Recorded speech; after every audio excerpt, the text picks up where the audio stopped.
దేవుడు నీ ఇంటికి వస్తుండో గుర్తుపెట్టుకోండి. సొదొమ గొమొర్రా వైపు వెళ్ళిండు దేవుడు. వారికి ఆ ప్రాంతం గురించి విన్న చెడు అది నిజమా అబద్ధమని చూసినట్లే దేవుడు కూడా మన దగ్గరికి వస్తున్న మన కుటుంబం దగ్గరికి వచ్చినప్పుడు మనం ఏం చేస్తామంటే వారిని ఆహ్వానించుకోలేం. కానీ అవకాశం ఉన్నా కానీ దేవుని ఆహ్వానించుకోలేము. ఇక్కడ అబ్రాహాము ఏమంటున్నాడు? 3 మనుషులు వచ్చారంట. 3 మనుషులు వచ్చినప్పుడు ఆయన వాళ్ళని ఎగురేలే మనకు ఎందుకు అనుకోలే. ఆయన వీళ్ళ వల్ల వచ్చే మనకు లాభం ఏముంది అని అనుకోలే. ఆయన దేవుడు ప్రేమ తెలియపరిచి మనకి దేవుడు ప్రేమ ఆ 3 ఎవరైతే ఏవి మన ఇంటికి చేసుకుపోయి సంపూర్ణంగా ఎండాకాలంలో వచ్చినారు.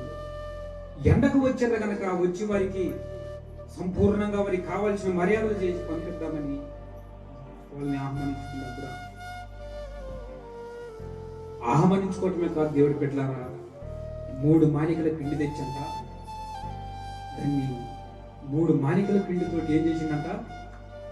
రొట్టెలు చేసి, రొట్టెలు మాత్రమే కాకుండా మళ్ళీ ఏం చేసిందంట? ఒక ఆవును కోసి సంపూర్ణంగా మంచి కూరతోటి మంచి రొట్టెతోటి వచ్చిన అతిథులకి పెట్టిందంట.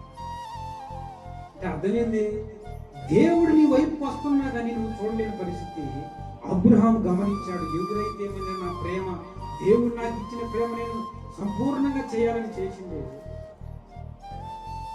అక్కడ కాలు కడుక్కోవటమే కాదు కానీ, ఆహారం పెట్టడమే కాదు కానీ, సంపూర్ణంగా మంచి మాంసాహారాలతో వారిని సిద్ధపరిచినప్పుడు వాళ్ళు ఒక మాట నాకు తెలుసు.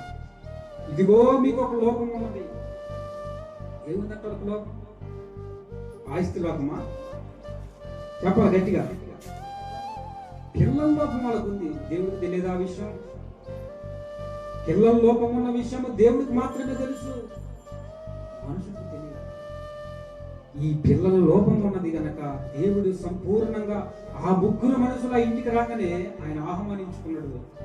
ఇదిగో వచ్చే ఆటకల్లా నీకు మగబెట్టు ఉండబోతున్నాడు. హల్లెలూయా. ఎందుకు ఆ మాట జరిగింది? ఎందుకు ఆ పరిస్థితి జరిగిందంటే దేవుడిని ఆహ్వానించుకున్నాడు. నా ఇంట్లో వచ్చి నివసించు, నా ఇంట్లో వచ్చి నువ్వు నివసం చేయి అని ప్రభు వాక్కుకి, ప్రభు మాటకి లోపడ్డ గనక ఆయనకు అంత గొప్ప కార్యం జరిగిన దేవుడు పెట్టారు. నీలో నాలో చేయలేని కార్యాలలో ఏదో ఒకటి